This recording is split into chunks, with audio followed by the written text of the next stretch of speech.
New Thought Media Network.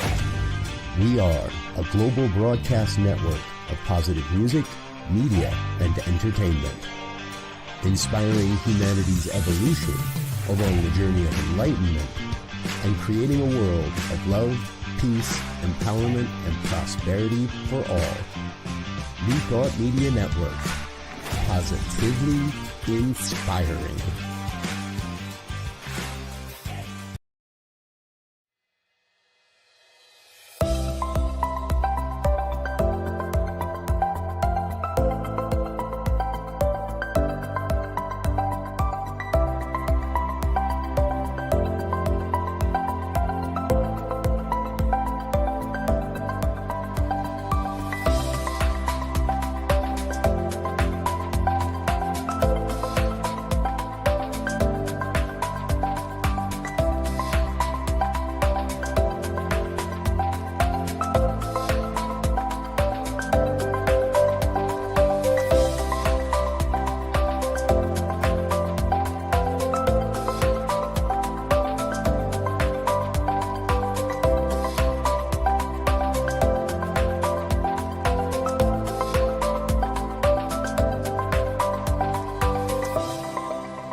Good evening, and welcome to the Miracle of Prosperity here on the New Thought Media Network. I'm your host, the Reverend Dr. Jim Webb, author of the book, The Soul of Prosperity, as well as other books, including 30 P's to Prosperity, Prosperity from A to Z, Building Your Self-Manifesting Vision Board, and Forgive Your Way to Prosperity. So each Sunday night, we come together and we look at all the different ways that we can remove any barriers to the prosperity that already exists and is waiting for us to claim it. And we also look at ways that we can enhance our prosperity practices. And we look at prosperity in a broad way. We look at prosperity not just as money and stuff, but we look at professional prosperity. For example, in the words of Florence Scovel Shinn, where we have an excellent job with excellent pay, where we provide an excellent service in an excellent way. We may look at relationship prosperity, where our relationships are outer reflections of inner love, inner cooperation, and inner harmony. So we develop those things within so that they show up in our relationships. We may look at logistical prosperity, where we can make our lives just work better with fewer hassles and struggles and with more ease and effortlessness.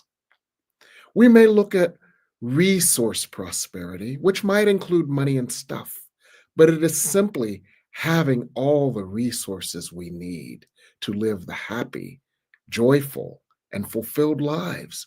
That may mean resources such as support, resources such as time, resources such as financial resources to make our life journey easier.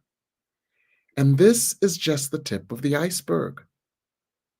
So tonight we've got a special show. As I mentioned, sometimes we work on eliminating barriers to the prosperity that already exists and the prosperity that is waiting to embrace you. Well, as you know from my book, The Soul of Prosperity, we look at your inner saboteurs, those parts of you that are in your unconscious mind that can sabotage your prosperity.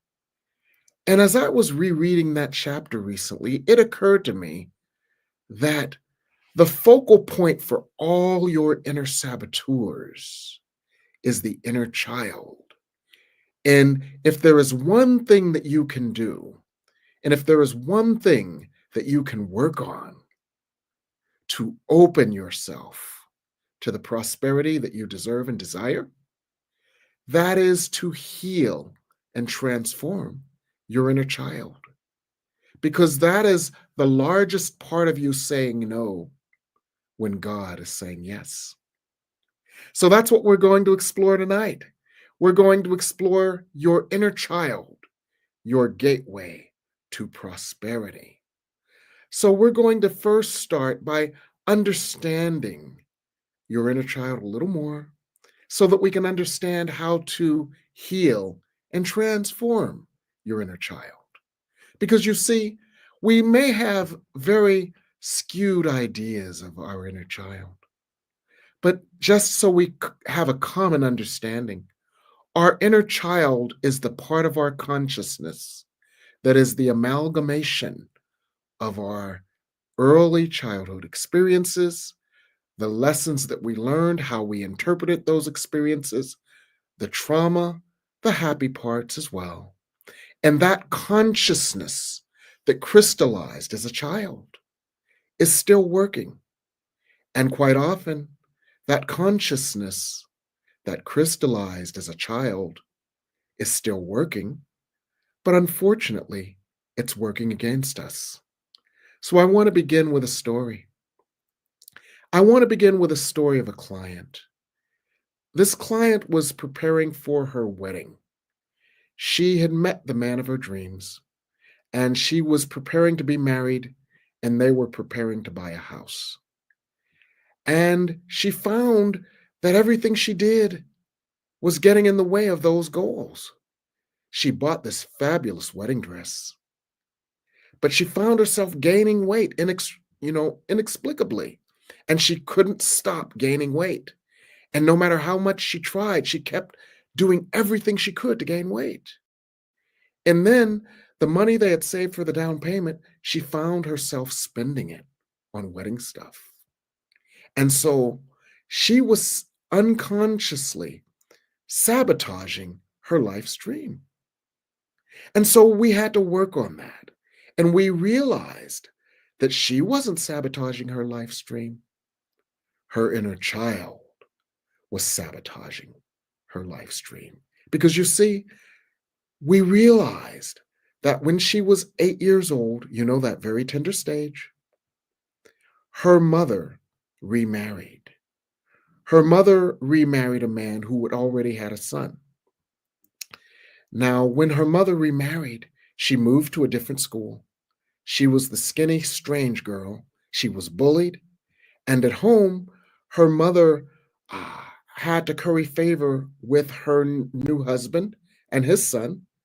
The son was rather stout, and the home seemed to glorify being stout. And she was bullied in school for being thin. And so that part of her realized or believed that in order to survive without pain, she had to gain weight. And she had to move. She moved to a new school. So that part of her was absolutely traumatized from moving. So what happens? 25 years later, she's getting ready to get married. She's getting ready to move. But her inner child says, I'm not moving. Her inner child says, I'm not getting married because the last time I saw someone get married, it hurt me to my core. So her inner child was actually sabotaging her life's dream. And the point of this is that our inner child might continually drive us into a ditch. And then we're wondering, how did I get here again? So I wanted to bring one of your favorite guests and one of mine on to talk about healing and transforming the inner child, because the inner child is the gateway to our prosperity. So I've brought on today a very special guest, and you can guess who it is from my background, and that is Edward Miller, the author of the book, Uncovering and Embracing Soul Power. Hello, Ed. Hello. I'm so glad to be here. You know what? This is my favorite subject. I teach on inner child work, so I'm so excited to share this podcast with you on the inner child. Yes, absolutely. Yes, and we see from the story and from all of our experience what a pernicious effect on our prosperity the inner child can have. Quite often, the inner child is running the show, and we are not even aware of that. Absolutely. So, how do we become more aware of the inner child, Ed? I think that's is? I think that's an interesting question. How do we become more aware of the inner child? First of all, the inner child is real. He exists. We are our 2-year-old self, we are our 5-year-old self, we are our 12-year-old self, we are our 19. We are all that same. Now we are now in a space and time that we feel we're more adult. We feel But like we're those more. parts of us live within us. Is that Yes. accurate? So these And inner so, children we look at as unprepared. They were emotional. They were wounded. So we don't give them, in our mature, aware selves, much credence. We're mm, busy, trying to distract ourselves from them and their effect on us. mhm, But because they are real, mhm. we need to now develop a new relationship with our inner child. And And I want to drill down on that a little bit, Ed, because one of the key misconceptions we have that many people have about inner child work is that they're summoning up some fictitious external part of them versus a part of them that is the lion's share of their formative consciousness. yes. So let's drill down on that. This child is alive. This child is within you. This child is making decisions for you. This child is still hurting, and this child is lonely. Would that be accurate? Yeah, whenever you're feeling triggered, whenever you're feeling overwhelmed, anxious, whenever you're feeling fearful, those feelings that generally are a product of our unresolved inner child issues. Yes. And we can start looking at ourselves in a new way when we realize that it's the inner child that's wounded. And if we able to reparent, reconnect, develop intimacy with that inner child, we can help to grow it up Yes. and develop a new relationship with ourselves and the world in a very dynamic way. Yes. One of my favorite coaches, Jan Levin, when anyone goes into trauma, one of the first things she asks is, "How old are you right now?" And she immediately directs people to the part of them that is still acting out the trauma and the pain of the inner child.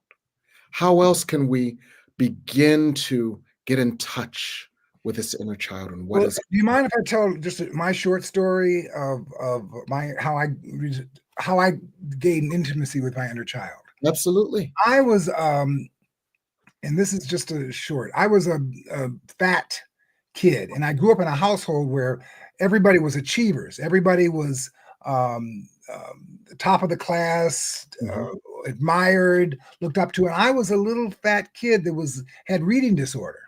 And mhm, and was in the lowest reading group, if you guys remember those reading groups. So I saw myself as struggling, even as 8, 9, 10, 11 years old. And I mhm, saw my family appreciating intelligence and being bright and being capable. And I felt that wasn't me. mhm. So then so I grew up with a distorted point of view. I felt I was not enough. I felt I was inadequate in some way. And I Yes. spent my youth trying to get away from that, trying to hide from that, trying to distract myself from that feeling. Well, Mhm, then I evolve into an adult, and years pass, and I still am triggered by many of the feelings of inadequacy that I had as a child. mhm. As an adult, successful, worldly man, to have these intimate feelings of insecurity and inadequacy, it never made sense. So I was always perplexed. I Yeah. didn't know what was going on with me. You know, Mm. I felt I had a lot of things I wanted to accomplish in this world, and there was a lot of good that I was creating and being part of, but I felt wounded more often than anything. Yes, and I wanna just pause right there for a moment because I know that all of our listeners, all of our audience can identify with this. And in my book, The Soul of Prosperity, I look at one point where we realize that everybody on the planet, for one reason or another, at times has felt not enough. Yes. Everyone has felt like they are left-handed in a right-handed world and Yes. something is wrong with them. And quite often, as you say, it relates to our inner child. So that's how you felt. So how did you gain intimacy with Well, your inner I realized that there was something wrong with okay. me, that because I couldn't feel happy, I couldn't feel accomplished. Hmm. You know, everything I did, everything I actually did accomplish, I played down because I wasn't able to feel um, adequate. Okay. And this was in my, I'm in my 60s now, but this was in my 40s. And Okay. I decided to explore inner child work. And what Yes. I did was I got in there and I Mhm. started reconnecting with that little boy, the Yes. little boy that felt inadequate, the little boy that was bullied, the little Mhm. boy that was lonely. I Yes. started reconnecting with that boy and Mhm. nurturing that little boy and Yes. telling him how beautiful he was and how much he means to me now. Mhm. And as I changed my relationship with that little boy, and I also put a picture of him on my cell phone so I can Yeah. always look at him and nurture him and remember how adorable he was. Yes. So energetically, I really opened up an intimate connection with my inner child and spent the rest of the last 20 years just nurturing it. Now, Yes. that nurturing of my inner child changed my life. It Yeah. changed my relationship with my family. It Mhm. changed my relationship in my business. It just made a big impact on me. It made me more peaceful. It Mhm. made me, what the biggest thing that came from my inner child exploration is it made me more aware. I started having a better understanding of what my feelings were and why I was feeling what I was feeling. Yes. So Instead in of other words, the reacting inner child was the gateway to your emotional state many times because yes, your inner child was determining your emotional state at any. absolutely. And the reason that this is so important is because your emotional state, your energetic state, is the state that either attracts or repels your prosperity. Absolutely. And when you are aware of an emotional state that repels your prosperity, you can address it. And Yes. when you are aware of an emotional state that attracts your prosperity, you can enhance it. And this is one of the ways that you practice your prosperity. Yeah. Now, one of the things that I want our viewers to understand is that this is a process, somewhat like taming a wild animal. Because Yeah. the child at first is so hurt, so wounded. And this is very important. In the beginning of the inner child work, that child is so distrustful. Yes. Where have you been? You abandoned me. You left me here all these years to hurt. And it's like taming a wild animal. It needs consistency. It needs a steady flood of love that it can trust love instead of what it learned to trust. It learned to trust pain. It learned to trust rejection. It learned to trust its not enoughness, as opposed to learning to trust that love was in infinite supply and always available to it. Yeah. So so why don't you share with our audience a little bit more how that is a long and ongoing process, not a one and done. No, it's not a wonder. Well, first of all, just being aware of your self-talk is a big deal because Mhm. we're not aware of it. We're not aware of it. We say, "Oh, well, I'm not really smart enough," or "I really didn't work hard." We can be so critical of ourselves, Mhm. and And we don't. It becomes a habit. yes, and actually, we don't even hear what the inner child is saying. We just act on it without hearing. And it's like, why did I do that? Because at first we're not aware that that's the inner child saying no when God is saying yes. Well, when we find ourselves saying there's something wrong with me, Mhm. that's who we're talking. We're telling our child that we're inadequate. So we Yes. have to be careful Okay. and have a real diligence when Mhm. we're straying away from when we're betraying our inner child because Yeah. he's been betrayed a long time Yes, and he is he's not going to trust us unless we exactly. be careful with our child. Yes, so it takes that there was this analogy of how do you tame a wild animal? The first thing you do is you spend a day sitting in its peripheral vision. The next day you move a little closer. The next day you move a little closer. The next day you move a little closer until the animal gets accustomed to you being in its energy field. Yeah. Then you move closer, and little by little you two do a kabuki dance, and eventually that wild animal will let you touch him, and Yeah. eventually you will tame that wild animal. Is it like that with the inner child as well? Oh yeah, and another thing, as you bring joy into your life, because your inner child is your joyous side of you also. It's the Yes. side of you that's playful, the silly side of you that we spend our lives suppressing and disowning. Yes. Well, if you're going to reconnect with your inner innocence, reconnect with your playfulness, reconnect with the silly side of you, Yeah. and start nurturing that and feeling good about that, and Yes. find opportunities to express play in your life, because that's nurturing your inner child too. It's very true. And let me share with you something.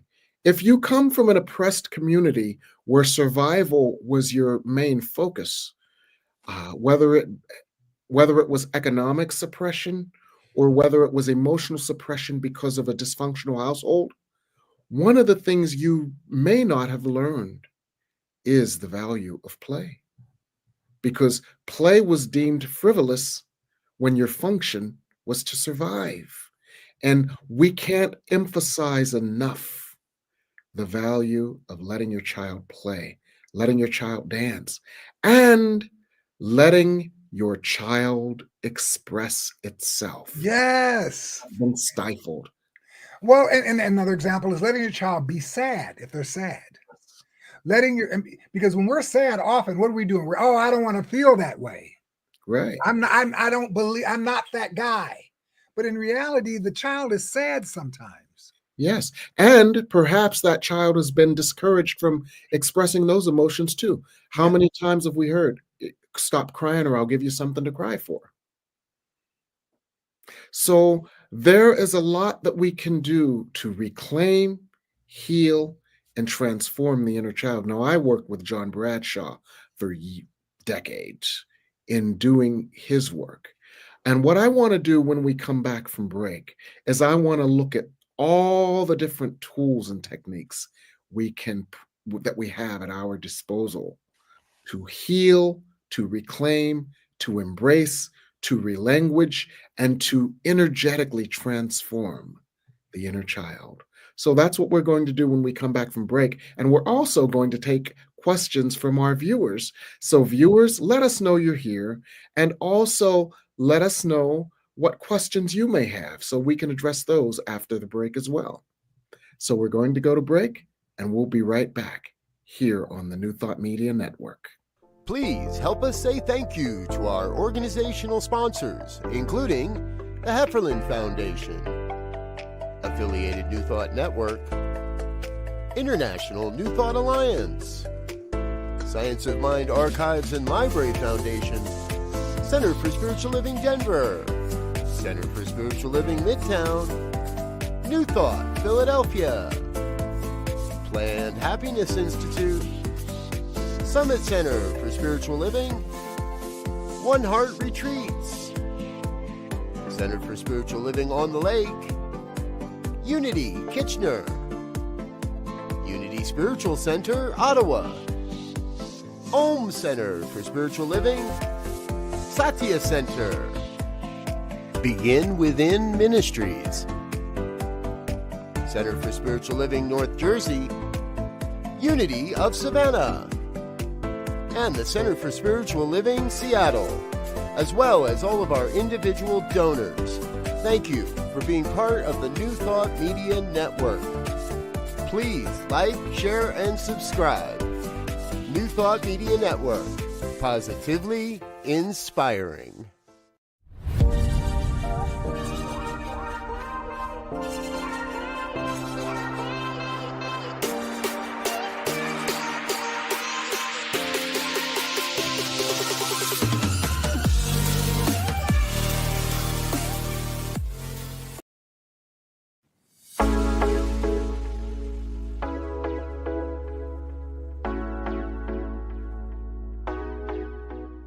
What if the person you think you are is just a fraction of who you truly are?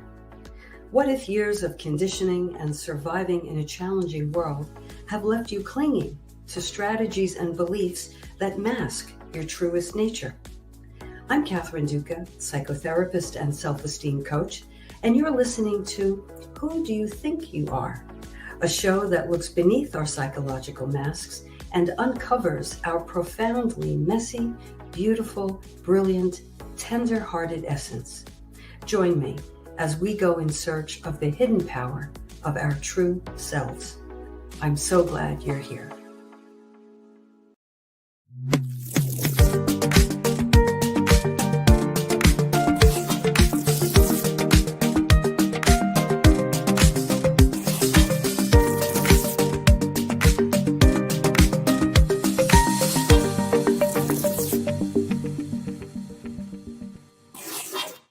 And we're back here on the New Thought Media Network, and we're discussing healing and transforming your inner child. And what we've discussed so far, for those of you just joining us, is that the inner child is the amalgamation of the experiences, what you learned, or maybe even mislearned from those experiences of your childhood, the pain, the trauma, sometimes the happiness as well, and how that shapes your worldview, and how that worldview can either aid or thwart your prosperity, and how sometimes the inner child's wounds may be causing you to make decisions that are counter to your prosperity. So, our task is to understand the inner child and its influence and its power over you, heal the inner child so its negative influence no longer damages you or sabotages your good. And Carlisa, at 13 minutes after the hour, had a very interesting question, and that can help us to get into the how. How do we do this? So let's bring up Carlisa's question at 8:13. And Ed, why don't you read that, and let's discuss that a little bit.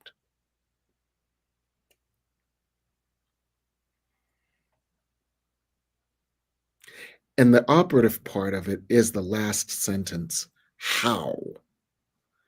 The last, Needs of growing child. yes. Yes. Well, when we start to pay better attention to our emotional states, and we start to pay attention to our triggers and what makes us behave in ways that we somehow are dishonoring ourselves or not or betraying ourselves. When we start to pay attention to that, it gives us the insight as to what we might need to do in order to reparent and give compassion to our inner child, because that's what it's really all about: giving compassion and reparenting your relationship with your inner child. And that's So let's look at how we could, some of the ways that we can do that. How do we become more aware of the inner child, its dialogue, and its influence on us? Do we meditate? Well, I'm a firm believer in meditation. I've been meditating for a long time, and I've used meditation as a way to reconnect with my inner child. But I don't want to say that everybody has to meditate to connect with their inner child. I don't want to say that because some people just don't want to meditate. Right. What are the other ways that we can? The other ways are, as I said before, becoming aware of your feelings. You know, you don't have to meditate to become aware. Awareness is just putting your attention, stop putting your attention on what's wrong out there in the world, or what somebody did to you, or what somebody should have done or shouldn't have done. It's putting your attention on your feelings, on your heart, on your tender heart. Yes. When it's breaking, when it hurts, when it feels excited and thrilled, and when it feels insecure. I mean, we need to put our attention on that without judgment. The moment we put judgment on it, we're then going back to the same exercise of condemning and judging our inner child. And it sends him back into the cave. Okay. So becoming aware of your inner emotional state at any time. And one of the things that can help with that is one of the tools that Ian Levanzant uses, which is, when you're feeling something, ask yourself, how old are you right now? And you might realize, wait a minute, I'm not 34, 44, or 54. I'm 4 right now, because I'm feeling the same way I did at 4 years old. And I am thinking the same things I thought. And I am acting on misinformation about my ugliness, my undeservingness, my weakness, my wrongness. I'm acting on misinformation that I got at 4 years old. Yeah. Well, how else do you learn to know about what you're feeling unless you ask yourself in the moment, how am I feeling right now? And being real clear with what's going on inside of you. You know, Yes. I'm feeling jealous. I'm Mhm. feeling abandoned, Yes. and be able to assert that without judging it. And let's look at some ways that we can release our judgment from it. A Course in Miracles, lesson 189. All things are lessons God would have me learn. Anytime you are having any type of feeling, it is sacred. Yeah. It is an opportunity to heal. It is an opportunity to grow. And that is why we're here. So embrace any feeling that you have, for it's a barometer. God Yeah. wants you to be happy, joyous, fulfilled, confident, peaceful, and joyous. So anytime you're feeling something other than that, that's an invitation to grow. It's an invitation to more God. It's an invitation to more light. But So, it's not an invitation to judge, which is right. what we often do. Yes. Yes. So don't judge it, embrace it. Embrace it. Yes. Embrace God it. does not condemn. So Be we, compassionate with that child yes. part of you. You know, like when you are in these uncomfortable situations and you Mhm. feel like you're being threatened, you know, Uh-huh. be aware that that's the child being threatened. That's the Yes. child feeling threatened. That's Yes. the child feeling overwhelmed. Yes. And if you can, at that moment, say, "Oh, everything's going to be okay. You're fine. You're great. You know, you're strong. You're capable." And it's really that kind of self-talk that Yes. helps to, you know, your inner child, and start allowing yourself to feel that when you say those things. Yes. And create the safe space for that child. And Yeah. that's why this repetition and that's why this constancy is so important. Just like when we do prosperity work, we create our prosperity workshop. Well, we also must create a workshop for our inner child, a safe Yes. space, a Yes. safe room for our inner child. Yes. Safe room where our child feels valued, a safe room where rule number one is to listen to the inner child, a safe room where the child becomes adept at receiving the love its heart has yearned That's right. to experience. So, one of the exercises or one of the hows is create a safe environment for your inner child. Perhaps you had a chaotic environment growing up. Perhaps you had a confusing environment growing up. Many of our viewers are adoptees or foster children or live in households that changed during their childhood. So that child may need more than anything a sense of comfort, safety, and security. Absolutely. So building that space for your child repeatedly can be extremely useful. Yeah, I agree. What other tools can Well, you? one of the things I wanted to be careful with people is that people tend to have patterns in their life, and they often put themselves in the same vulnerable situation over and over again. And then they go back into the cycle. You know, I'm hurt, I'm disappointed, I'm let down, I'm abandoned. But that's them putting themselves in that situation. You know, Mhm, when you're being compassionate with yourself, when you're being careful with yourself, mhm. you're careful with the environments you're in too. You Yes. don't hang around people that are not in your best interest. Mhm, You don't participate in activities that trigger you and make you feel inadequate. You allow yourself to nurture yourself instead of pushing yourself out there, like pushing like the mother pushes the baby out of the nest. You mhm. don't push yourself out of the nest. You And know, this you is let yourself nurture it more. mm, and this is so important because as a child, you didn't have the autonomy to get up and leave. No. But as the adult, you do. And that's where adulting the child or parenting the child comes in. And so let's introduce the idea of all the different ways we can protect, support, nurture, and reparent the child to give it the strength that it lacked when it was vulnerable. Yes. Because You I know, work I, with my clients a lot on all of this, and I and it's just amazing what it can do. So let's talk about Yeah, well, you know what? Because I changed the relationship with myself, and I it. stopped being harsh and Yes. judgmental, and I Mhm. started being more careful about the environments I in, and I started being really careful about the self-talk. My Yes. inner child started expressing itself more to me. I Yes. started hearing it more. Yes. Instead of, when that voice comes up, if you're not parenting your child, you're disregarding it. You're surprised, he doesn't, I'm not that guy. I don't feel that way. And I think that as you become more aware, you accept yourself emotionally. Yes. Many of the clients that I've worked with, they, one of the exercises that I do when I work with clients is I do sessions where I give their inner child permission to just speak at random. And Yes. it's amazing. And I actually used to do this. When I was a kid, I remember just talking, and it seemed like gibberish, but it was on my mind. And I allow them to give their inner child, permission to speak at random. It's like the floor is Yes. open and it's yours. And the more they have a chance to speak, the more they feel heard, the more they feel safe, the more they feel nurtured, the more they find their voice. Yes.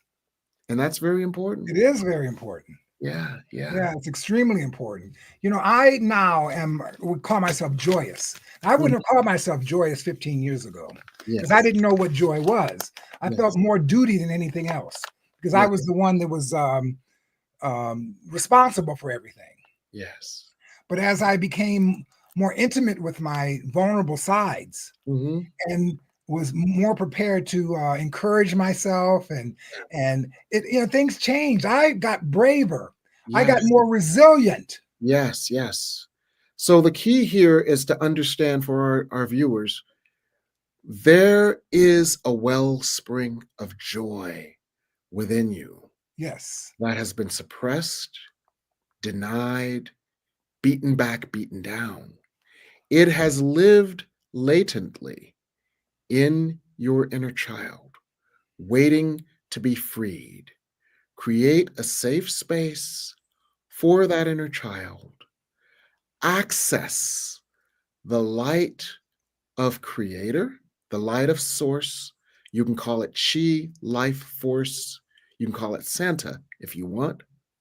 But as an adult, as a responsible adult, you, as a sentient, responsible, healed adult, you can take that energy, that Chi, The chi. move it through you, direct it to the inner child, to those places where the inner child has been heartbroken, Yes. places where the inner child has not felt confidence, to the places where the inner child has yearned to feel love, acceptance, and embrace, and has felt abandoned and betrayed instead.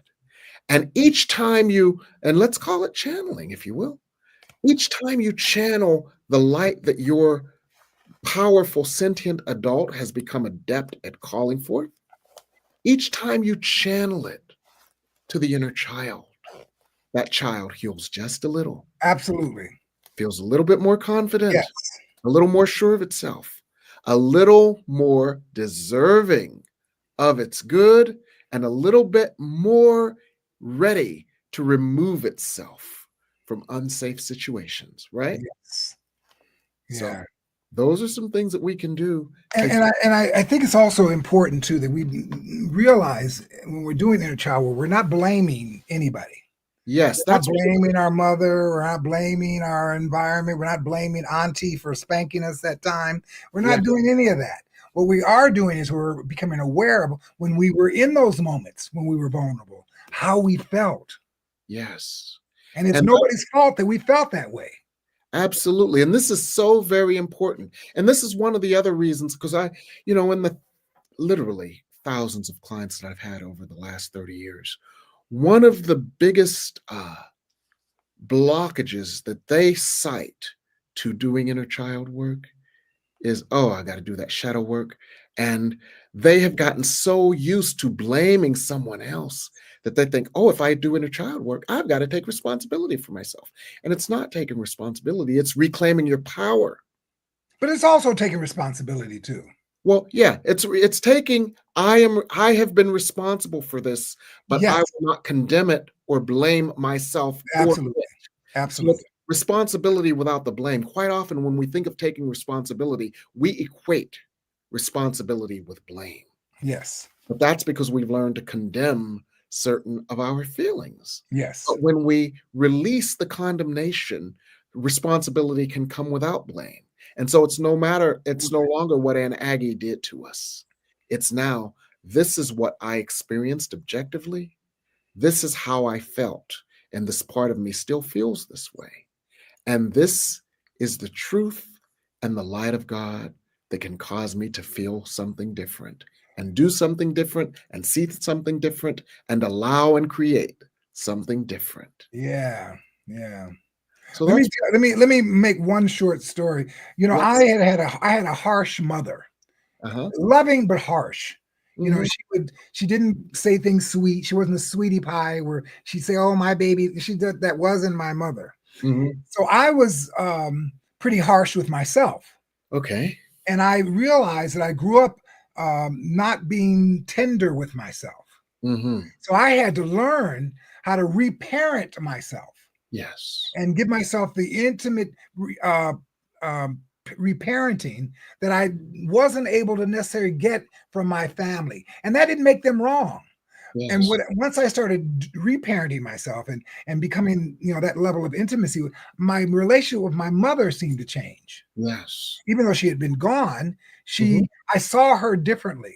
Yes. I never saw her as the abuser, which Yeah. I in my youth felt like she was just harsh and mean and all of that. But I started seeing that my mother was a great woman for teaching me strength and endurance Yeah. and clarity. And I got that from her. Yes. A Course in Miracles indicates that a miracle is a shift in perception. Yes, it Now, is. one of the things that will happen as we work with our inner children is our perception will shift. Yes, And it is not only our perception of ourselves, but it is our perception of the others as well. absolutely. I And agree you with just that. cited an excellent example, Ed, because quite often what will happen is as you become more aware of your inner child, what your inner child went through, one of the other things that happens almost by default or by osmosis is that you become aware that others have been acting out of their wounded That childhoods. is so accurate. Yes. And Yes. I remember, We're all wounded children. right. Yeah. John Bradshaw makes a very good point of this. And we recently had a set of breakthroughs. We went on a retreat and we recently had a set of breakthroughs.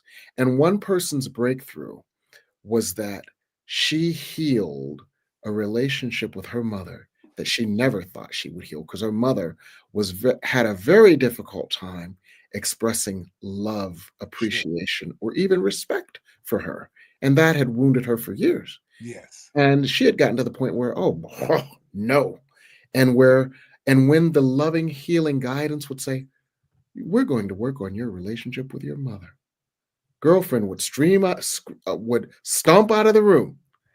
But something happened. And the miracle that happened, the shift in perception, was part of it was that she started seeing her mother as her wounded child, the child traumatized by bombs blowing overhead in World War II, the child traumatized by coming to some strange new country where they spoke this strange pidgin Italian, and and and all of a sudden the parts of her that had learned empathy and for herself learned empathy for this wounded person who had wounded her, Absolutely. and Absolutely. a miracle ensued. And so I want to share that one of the things that we can do when we create the safe space for ourselves and our inner children, at some point, and I do this with clients, at some point, you might want to invite someone else into that safe space so your children can play and heal together. And that's a key barometer of the degree of healing that you may have experienced. Yeah, I agree. You know, what you were saying, it made me think about how as I became more intimate with my inner child, I started having more and more intimate friendships, Yes. and I started requiring more intimacy in my relationships. all the layers of defense started coming off, and the love started streaming in, and you felt like I want to be my undefended self. I want to be my authentic self. I want to be my fully alive, fully loving self with me and with the world. Yeah. And what I have is what I choose and what I see and what I desire. And so you wanted it with all your friends as well. You did. Yes. Once all those defense wounds, let's call them. Once all those defense wounds are healed, your joyous child comes out. Yes. Your confident, loving child comes out. The child that only wants to love and be loved comes out. And that kind of experience is what you then require in your world. And your world begins to reflect that to you. Yes. So You ever meet anybody, Jim, that was that seemed very defensive and guarded? Yes. And you realize that there's a part of them, and they tell you, I mean, their stories are usually about, how hard it was for them and how, what they had to endure. Right. But because I've done the inner work, the inner child Mhm. work, Yes. and working on my vulnerability, I see the opportunity for them. Yes. And as a life coach, I point them toward new ways of seeing it, Absolutely. new ways of reconnecting with that inner part of them, so they can see it differently also. Absolutely. And they can experience the miracle of prosperity. Yes. It begins with a shift in your perception. That shift in your perception often begins with a shift in the perception of your inner child. Absolutely. We're going to come back and we're going to do some more of this some other week, because we've just scratched the tip. We've just seen the tip of the iceberg of the work that we can do to create prosperity through our inner child. So this has been wonderful. And I know you're working on a lot of stuff, Ed. What are you working on these Well, days? I have an event, a week-long event I'm doing in Arizona, and I'm really excited about it. I'm going to be doing a lot of inner child work with the group, and we're going to do some of the other things I teach, which is the Ho'oponopono, because I used Ho'oponopono as a tool to reconnect with my inner child. So, we're going to be teaching that a little bit at the workshop also. Okay. And so how can they get more information on this workshop, Ed? Well, you know what? I will present it to you. Okay. The workshop is at the first week in May in Arizona. And it's and I can get you more information on it, and I'll get it to you specifically, because I love to invite people to the workshop. It's still openings available. And you'll put it on your website too. Yes, I always put it on my website. Excellent. So you're working on some interesting stuff. Yeah, I'm always working on interesting stuff. Oh, good. You're always working on interesting stuff. Yeah. I'm a blessed man. There you go. Yeah, I'm working on some stuff too. What are you working on? I've got 2 new courses, and I know this may sound like hyperbole, but I've never been more excited, because some of the breakthroughs that I just told you about, they're just the tip of the iceberg of the breakthroughs that are available. We are in a time of miracles. And what that means is stuff that you've been wrestling with and dealing with for 3 decades. There is now enough light I love it. to heal it. So what we're going to do is Spirit is going to help us on key specific issues. We're going to do an issue a week, issues like healing family trauma, where you can ask questions of Spirit. Spirit will direct specific energy to you to finally heal at a very deep level family trauma. We're going to do family trauma 1 week.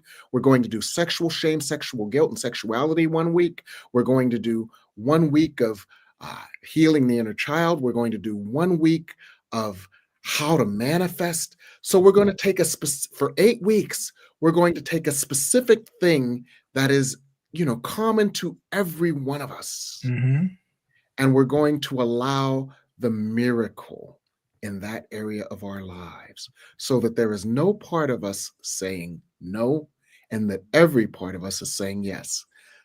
And that's very important to create those miracles, those shifts in every aspect of our lives. And then, you know what we're going to do on Thursday nights? What's that? On Thursday nights, we're going to do happiness exercises. You know how you do gym exercises to get your muscles stronger? Yeah, I do that. Yeah. Well, you know what? You've got the capacity for bliss, joy, and happiness within you. It has not been exercised because we have been traumatized. Yes. But as we move out of the trauma as a result of our transformations on Monday night, on Thursday nights, Spirit has designed some specific exercises that we can do and that we can continue to cause us to feel more happy, to cause us to maintain a higher level of happiness, that happiness will be constant and become our constant state.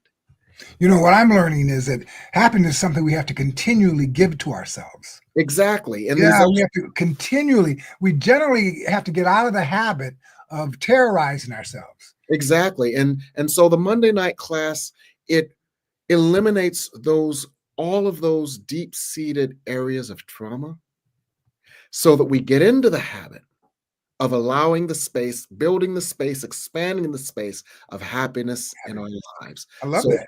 so these are happiness, these are specific spiritual exercises that we will do, and they're different ones each week. But each one enhances our level of happiness and our ability to maintain and sustain happiness. It So that's sounds like you can do some powerful work. Powerful work, absolutely. yes. But the challenge is that these classes sell out quickly. So that if this is something that is interesting to you, register sooner rather than later, today rather than tomorrow, because don't call me on Tuesday after they're sold out. Okay? And there are plenty of options. So check out my website or text me, and I'll share with you more about these exciting classes, but they will change your life. So that's what I'm working on. And I want to thank you once again, Ed, for being my guest tonight and working with this extremely important topic. And we're going to come back and do some more work with this later. But for Very now, good. I want to thank you. And I want to thank all our viewers here on The Miracle of Prosperity. Good night. Good night.